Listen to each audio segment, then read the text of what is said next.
Hello, I'm Stephanie and welcome to Yo Insight. That is the individual and social influences of Technology Lab at the University of Ottawa in Canada. In Monday's video, I talked about a project I did on the Big Five personality traits and sexual self-disclosure. In today's video, I'll be going more in depth about each personality trait of the Big Five model by providing you with first a bit of history and then a simple definition of each personality trait. Let's start with a bit of history.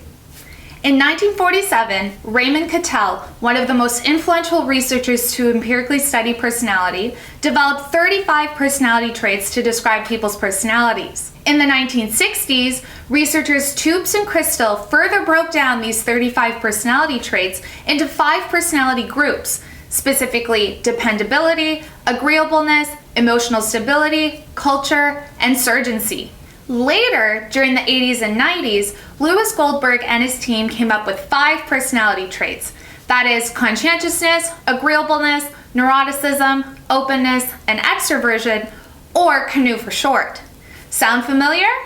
Well, as you may recall, these traits are now what we call the Big Five personality traits. Now that we know about the history of the Big Five, let's dive into some definitions of each personality trait, starting with conscientiousness.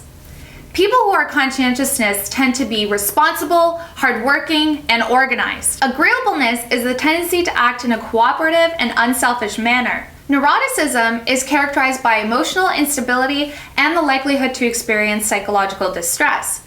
Openness is the tendency to be open to new cultural and intellectual experiences.